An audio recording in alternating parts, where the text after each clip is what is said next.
What happens when a war demands speed, certainty, and obedience? But the man best able to deliver victory believes hesitation itself is a crime.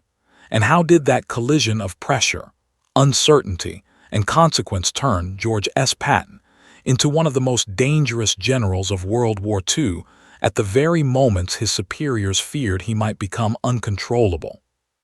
In the summer of 1940, as Europe collapsed under the weight of German blitzkrieg, and the United States watched from across the Atlantic with growing alarm, George Smith Patton Jr. was already preparing for a kind of war most American commanders still struggled to imagine.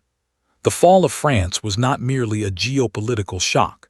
It was a doctrinal earthquake that shattered assumptions about how modern armies should move, think, and kill.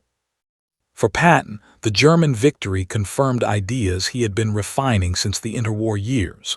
Wars would no longer be won by cautious attrition, but by speed, shock, and relentless pressure applied before an enemy could recover or even understand what was happening. This belief did not emerge from bravado alone. It came from Patton's deep study of military history, particularly the campaigns of Napoleon, the writings of J.F.C. Fuller and Basil Liddell Hart, and his own experience with tanks in the First World War. Under the strain of looming global conflict, Patton's intellectual certainty hardened into a guiding principle that would shape every major decision he made once American forces entered World War II. Patton's first critical decisions unfolded not on the battlefield but within the U.S. Army itself, where institutional inertia posed its own enemy. In the years before Pearl Harbor, American armored doctrine remained fragmented and underdeveloped, hampered by budget constraints, inter-service rivalry, and skepticism from senior officers raised on infantry and cavalry traditions. Patton's decision to become one of the loudest and most aggressive advocates for armored warfare was a professional risk. He cultivated a reputation as a difficult officer, intolerant of half measures and dismissive of bureaucratic caution. Yet this confrontational posture was itself a calculated response to uncertainty. Patton understood that if war came suddenly, as it had in Europe, there would be no time to experiment. The Army would fight with whatever doctrine and leadership it possessed at the outbreak. By pushing relentlessly for armored divisions capable of independent, high-speed operations, Patton helped ensure that, when the United States finally entered World War II, it possessed a tool designed not merely to support infantry, but to rupture enemy systems at depth. This insistence on readiness under pressure defined Patton's approach to training once America mobilized. As commander of the Desert Training Center in California and later the 1st Armored Corps, Patton imposed standards that many subordinates considered brutal. Long marches, live-fire exercises, harsh discipline, and constant inspections created an environment of perpetual strain. Patton believed that only by exposing soldiers and officers to extreme stress in training could they function under the far greater pressures of combat. His decision to prioritize discipline over comfort reflected a grim calculation about consequence. Units that failed under fire would not merely lose battles but cost thousands of lives and potentially the war itself. Critics accused him of cruelty and vanity, yet the results were measurable. Armored units trained under Patton consistently demonstrated higher levels of cohesion, endurance, and tactical aggressiveness once deployed.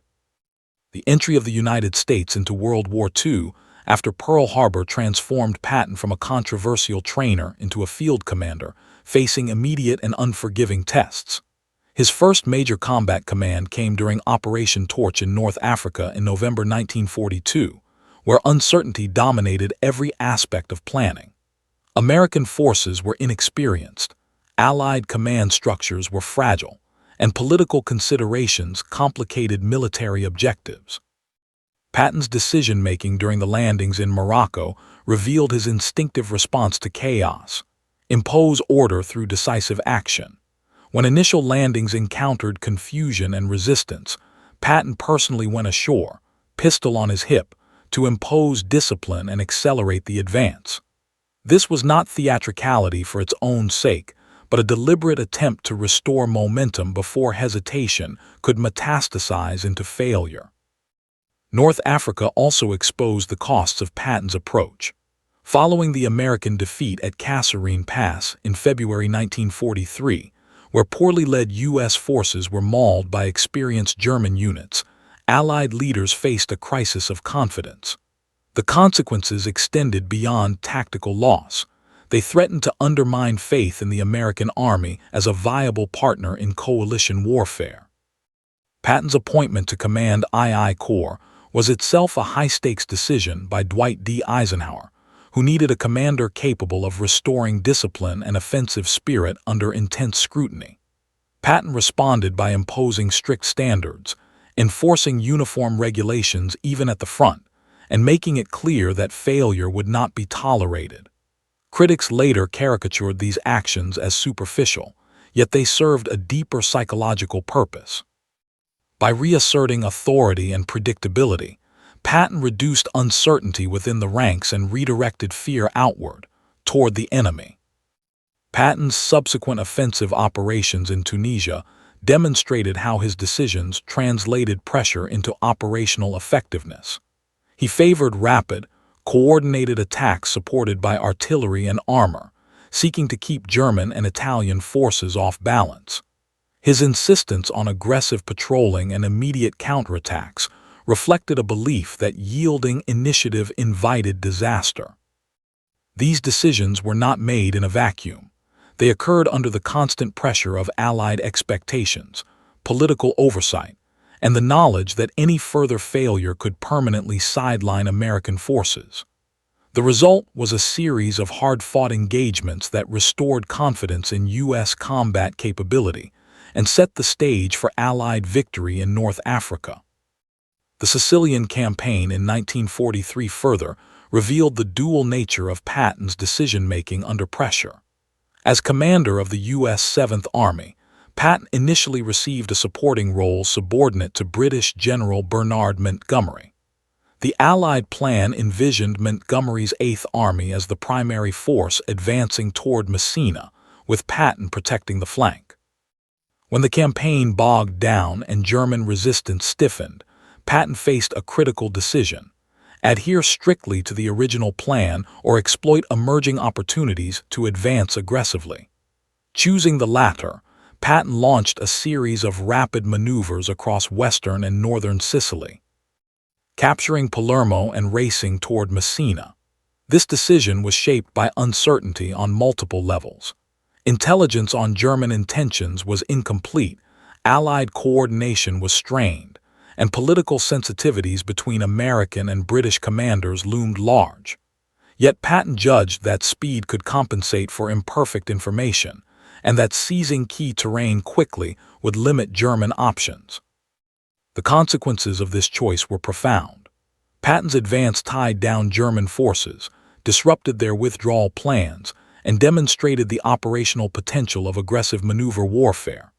At the same time, it exacerbated tensions within the Allied command and fed perceptions of Patton as reckless and insubordinate. These tensions came to a head in August 1943 with the slapping incidents, when Patton struck 2 hospitalized soldiers suffering from combat fatigue. The events revealed the darker side of his intolerance for perceived weakness, shaped by his belief that psychological collapse threatened collective survival. The reaction was swift and severe. Eisenhower reprimanded Patton, removed him from combat command, and forced him into a period of professional limbo. The decision to sideline Patton reflected the high moral and political stakes of coalition warfare in World War II, where public opinion and civil-military relations mattered as much as battlefield success. Patton's removal did not diminish his strategic value. Instead, it transformed him into a weapon of deception. In the months leading up to the Normandy invasion, Allied planners exploited German perceptions of Patton as the Allies' most aggressive commander. Placed in nominal command of the fictitious 1st U.S. Army Group in southeastern England, Patton became the centerpiece of Operation Fortitude. His visible presence, publicized movements, and reputation for offensive brilliance convinced German intelligence that the main Allied landing would occur at Pas-de-Calais rather than Normandy. This use of Patton illustrates another critical decision shaped by pressure and consequence, not by Patton himself, but by his superiors, who understood that his personality and past actions could influence enemy behavior even in absence. The success of this deception contributed directly to the survival of the Normandy beachhead, demonstrating that Patton's dangerous image had become a strategic asset. When Patton finally returned to combat command in France in August 1944 as leader of the U.S. Third Army, he faced perhaps the greatest test of his philosophy. The breakout from Normandy created unprecedented opportunities and dangers.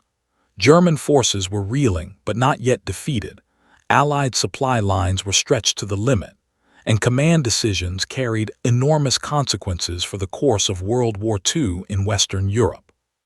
Patton's decision to drive his army forward at extraordinary speed, advancing hundreds of kilometers in weeks, reflected his conviction that relentless pressure could collapse enemy resistance before it reconstituted. He exploited gaps, crossed rivers with improvised means, and repeatedly chose momentum over consolidation. These choices imposed severe strain on his troops and logistics, yet they also shattered German defensive coherence across France. At the same time, Patton's advances highlighted the limits imposed by coalition warfare and strategic priorities. As supplies dwindled, Eisenhower faced a painful choice between supporting Patton's continued advance or redirecting resources to Montgomery's operations in the north. The resulting decision to halt Patton's drive toward the German border underscored the tension between operational opportunity and strategic coordination. For Patton, the pause represented a squandered chance to end the war sooner. For Eisenhower, it reflected the necessity of balancing multiple fronts under political and logistical constraints. The episode encapsulated how pressure and uncertainty shaped decisions at the highest levels, with consequences that would echo through the final year of World War II. Patton's response to being constrained was characteristically aggressive, but it was during the Battle of the Bulge in December 1944 that his capacity to operate under extreme pressure reached its apex. When German forces launched a surprise offensive through the Ardennes, Allied lines buckled and uncertainty reigned. Patton's decision to pivot the Third Army northward on short notice, executing a complex winter maneuver to relieve besieged American forces at Bastogne, demonstrated not only speed but meticulous planning under stress. He had anticipated the possibility of a German counteroffensive weeks earlier, quietly preparing contingency plans. When the crisis erupted, Patton transformed foresight into action, moving entire corps through icy roads and hostile terrain. The consequences were decisive. Bastogne held, the German offensive stalled, and the initiative returned to the Allies. Throughout these campaigns, Patton's decisions consistently reflected a belief that war punished hesitation more severely than error. His willingness to accept risk, to act decisively amid uncertainty, and to impose crushing pressure on both his enemies and his own forces made him extraordinarily effective and deeply controversial. Each choice carried consequences that extended beyond immediate tactical outcomes, shaping Allied strategy, German responses, and the broader trajectory of World War II. The danger Patton posed was not merely to his enemies, but to any system unprepared for the speed and intensity of his method, a reality that ensured his legacy would remain contested long after the guns fell silent. As the winter of 1944 ground on, and Allied forces pushed eastward from the shattered German offensive in the Ardennes, Patton found himself operating under a different kind of pressure, one defined less by movement and more by endurance. The Third Army had proven it could maneuver under extreme conditions, but now it faced the grinding realities of attritional combat against an enemy fighting on its own soil. Patton's decisions during this phase of World War II revealed how his philosophy adapted when speed alone could no longer solve every problem. He continued to press for aggressive action, but he increasingly relied on coordinated artillery fire, flexible corps-level command, and relentless probing attacks designed to deny the Germans any chance to stabilize their lines. Each decision reflected an understanding that, while the dramatic breakthroughs of France might not be repeatable, the underlying principle remained unchanged. Constant pressure prevented recovery, and recovery was the precondition for resistance. As Allied armies crossed into Germany in early 1945, Patton faced an operational environment shaped by uncertainty at every level. Intelligence on German unit strength was unreliable. Civilian populations complicated movement and supply, and the political implications of occupying enemy territory weighed heavily on Allied commanders. Patton's decision to maintain a rapid operational tempo despite these challenges stemmed from his belief that German morale was collapsing unevenly, and that localized pockets of resistance could still inflict disproportionate casualties if given time to organize. He ordered his corps commanders to bypass strongpoints when possible, isolating them for follow-on forces, while driving armor and infantry deep into the German rear. This approach increased the risk of overextension, but Patton judged that the greater danger lay in slowing down and allowing German command structures to reassert control. The crossings of the Rhine River marked another moment where pressure and consequence intersected with Patton's instinct for decisive action. While other Allied commanders carefully prepared set-piece crossing with massive logistical and engineering support, Patton seized opportunities where German defenses appeared thin or disorganized. His forces crossed the Rhine at Oppenheim in March 1945 with remarkable speed, achieving surprise and establishing a bridgehead before German units could react effectively. This decision was not impulsive. It reflected Patton's constant emphasis on reconnaissance, intelligence gathering, and decentralized initiative. Subordinate commanders were empowered to exploit fleeting advantages, a practice that reduced dependence on perfect information and allowed action to outpace enemy decision-making. The success of these crossings accelerated the Allied advance into central Germany and further demonstrated how Patton translated uncertainty into momentum. Yet even as his armies advanced rapidly, Patton operated under the shadow of political constraints that increasingly shaped the final months of World War II. Agreements among the Allied powers dictated zones of occupation, lines of advance, and coordination with Soviet forces approaching from the east. Patton's frustration with these limitations was well known, but his decisions in the field largely adhered to orders, even when they conflicted with his instincts. This tension revealed a critical aspect of Patton's danger as a commander, his capacity to see opportunities that political realities forbade him from exploiting. The pressure of operating within a coalition imposed boundaries on his freedom of action, boundaries that he tested rhetorically but generally respected operationally, understanding that strategic unity outweighed individual initiative at this stage of the war. As German resistance crumbled in April 1945, Patton's Third Army encountered the full moral and human consequences of the conflict. The liberation of concentration camps confronted Allied soldiers with evidence of crimes that transcended conventional warfare.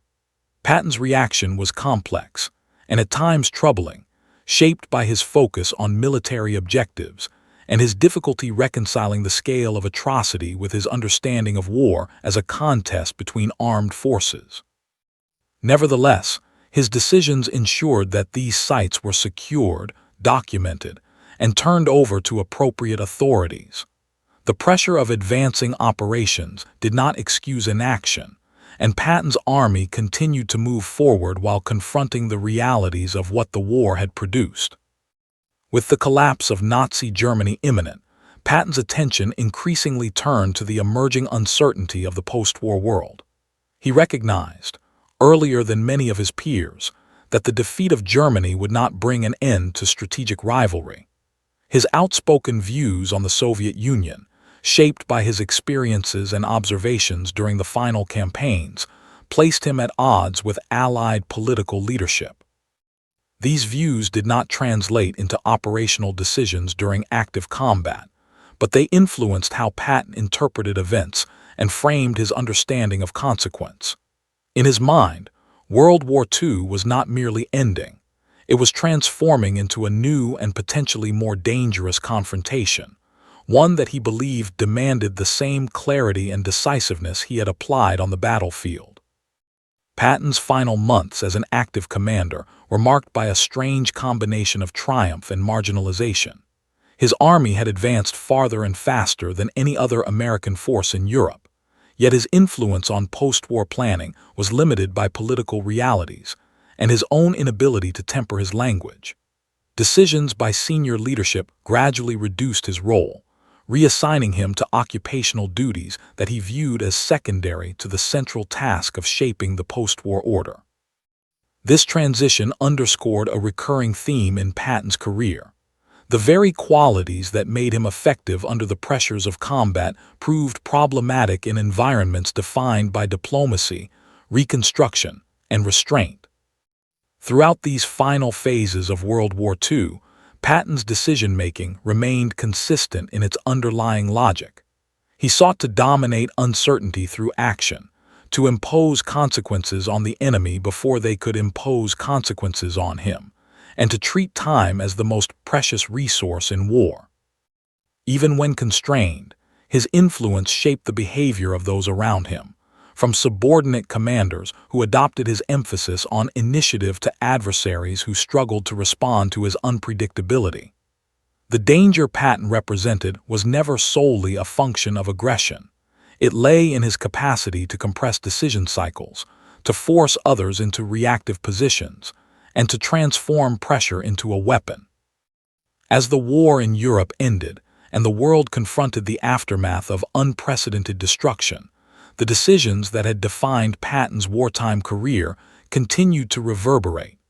His methods influenced post-war military doctrine, debates over armored warfare, and the enduring question of how much risk a commander should accept in pursuit of decisive results. The record of his actions during World War II offers a continuous narrative of choices made under extreme pressure, shaped by uncertainty, and measured by consequences that extended far beyond the battlefield, leaving open how such a philosophy would be judged in a world struggling to move from total war to uneasy peace.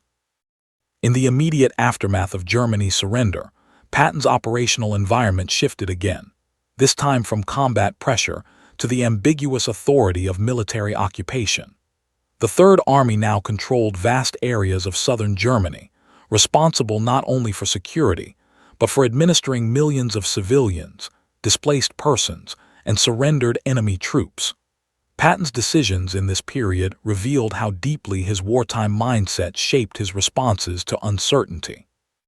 He prioritized restoring order, reopening infrastructure, and maintaining discipline, believing that chaos itself was a strategic threat. Roads had to function, food had to move, and authority had to be visible. These were not glamorous tasks, but Patton treated them with the same urgency he had applied to armored thrusts, convinced that hesitation would invite instability and resistance. The pressure Patton faced during occupation duty differed fundamentally from battlefield command. Instead of confronting an enemy that could be defeated through force, he now navigated a landscape shaped by political directives, public scrutiny, and moral judgment. His decisions regarding the use of former German officials in administrative roles sparked controversy, particularly his belief that many were necessary to keep society functioning. Patton viewed governance pragmatically, assessing individuals by their technical competence rather than ideological purity. This approach clashed sharply with Allied policies of denazification, which sought to remove all traces of the Nazi regime from positions of influence. The resulting friction underscored a central tension in Patton's career. His relentless focus on efficiency often collided with broader ethical and political considerations. These conflicts were intensified by the evolving international situation. As relations between the Western Allies and the Soviet Union deteriorated, Uncertainty about the future of Europe cast a long shadow over occupation policy. Patton interpreted Soviet actions through the same lens he applied to battlefield opponents, viewing their expansion and rigidity as indicators of hostile intent.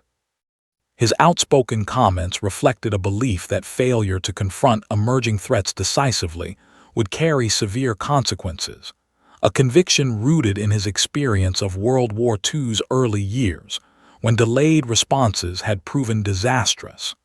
Yet this perspective placed him increasingly at odds with senior leadership, who prioritized diplomatic stability over confrontation. Patton's inability or unwillingness to adjust his public language became a decisive factor in shaping his post-war role. Statements that might have passed unnoticed in the intensity of combat now drew sharp rebuke, as political leaders sought to control the narrative of victory and reconstruction.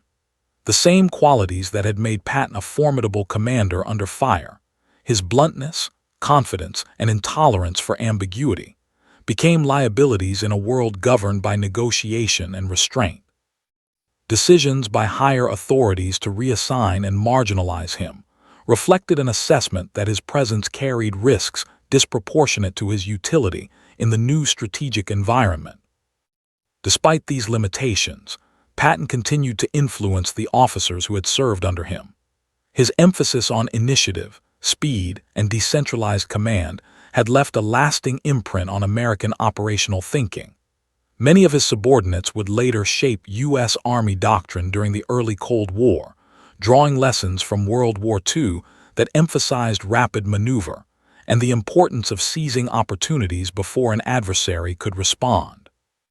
In this sense, Patton's decisions continued to generate consequences long after his formal authority waned, embedded in the institutional memory of the Army he had helped transform.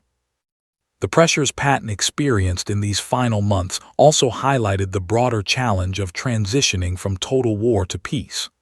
World War II had demanded extreme measures, unquestioning obedience, and an acceptance of destruction on an unprecedented scale. Patton's worldview had been forged in that environment, where clarity of purpose justified harsh decisions and speed often meant survival.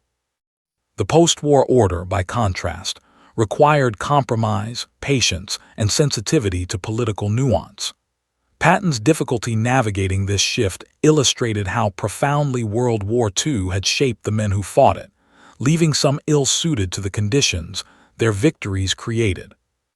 Even as his public role diminished, Patton remained intensely reflective about his wartime experiences.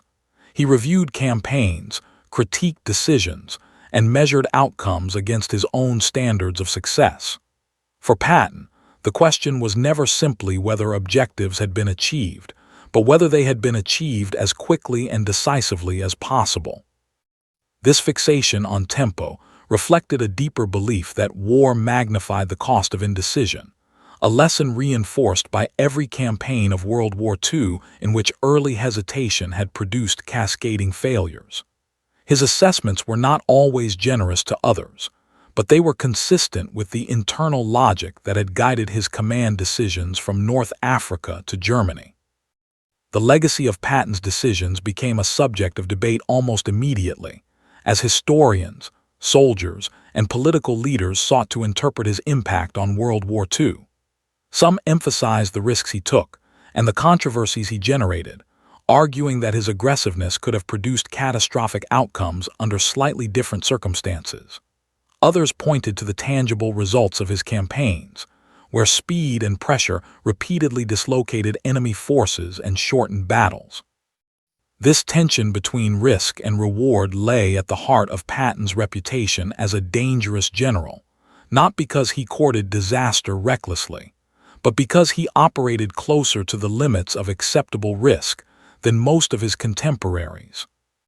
As the immediate post-war years unfolded, the strategic environment Patton had anticipated began to take shape.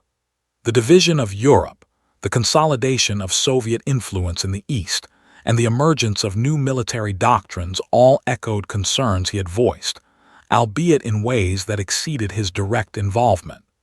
The uncertainty that defined the early Cold War mirrored, in different form, the uncertainty of World War II's opening years. Once again, the central question revolved around how much pressure to apply, how quickly to act, and what consequences might follow from restraint or delay. Patton did not live to see how these questions would be answered over decades, but the decisions he made during World War II remained embedded in the debates that followed. His campaigns offered case studies in the application of force under extreme uncertainty, illustrating both the power and the peril of decisive leadership. Each operation added another layer to a continuous narrative of choice and consequence, where success depended not on certainty, but on the willingness to act in its absence.